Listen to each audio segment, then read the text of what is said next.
But he grabbed her by the hair, yanked her back inside, and just kept going until she stopped moving. I never thought I'd have a story like this one, but here goes. My name's Matthew. And growing up in this quiet suburb outside Philly, life was pretty boring. School, video games, the usual crap. But then there was Chris Stankovich. We weren't friends or anything. He lived right next door, and we ended up in the same classes at Lincoln High. He was that kid who kept to himself, always kinda twitchy, with these bruises on his arms that he'd shrug off like it was no big deal. I figured it was just roughhousing or whatever. Turns out, it was way worse.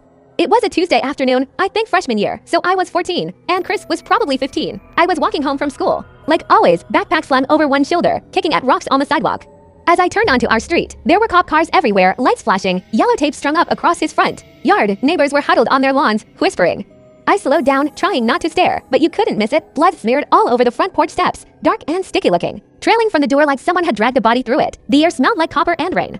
I remember my stomach twisting, but I kept walking, pretending I didn't know him that well. Later that night, the news hit. Chris had snapped.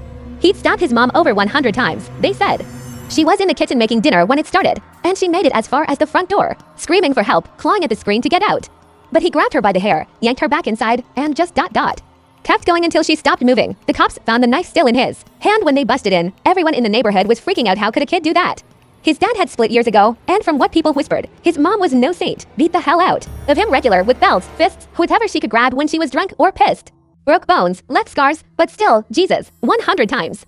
It didn't make sense. I didn't think about it much after that. School went on. I graduated, moved out for college, got a job in IT down in Baltimore. Life normalized, but about a year ago, I was scrolling late one night, half drunk on cheap beer, and for no reason, I typed his name into Google, Chris Stankovich. Figured he'd be locked up forever. Some monster story to forget. Nope. Turns out he's been in juvie turned adult prison this whole time, but because he was a minor, they gave him a shot at parole. Dude's writing now actual literature, like short stories and poems they publish in some inmate scene. I found a couple online. Nothing fancy, just raw stuff about pain and empty rooms. You can tell he's chewing on what he did, the remorse leaking out in every line. Like one piece where he describes a kid's hand reaching for a door, but it's too late. Hits different when you know the backstory. It's sad as hell, man. That cycle of abuse turning into something even uglier. Part of me gets why it exploded like that. He was a scared kid getting pulverized for years, but sympathetic. No, not really. She didn't deserve to die like that, dragged back in and carved up on her own floor. No one's the hero here. The wild part. With good behavior and all his rehab credits, he'll walk free before he hits 50. Probably back in the world, trying to piece together whatever's left of a life. Makes you wonder if people can really change, or if some stains just don't wash out. Anyway, that's my brush with the dark side. TLDR, neighbor kid murdered his mom brutal style at 15. I saw the blood. Now he's a writer in prison and gets out young. Life's weird.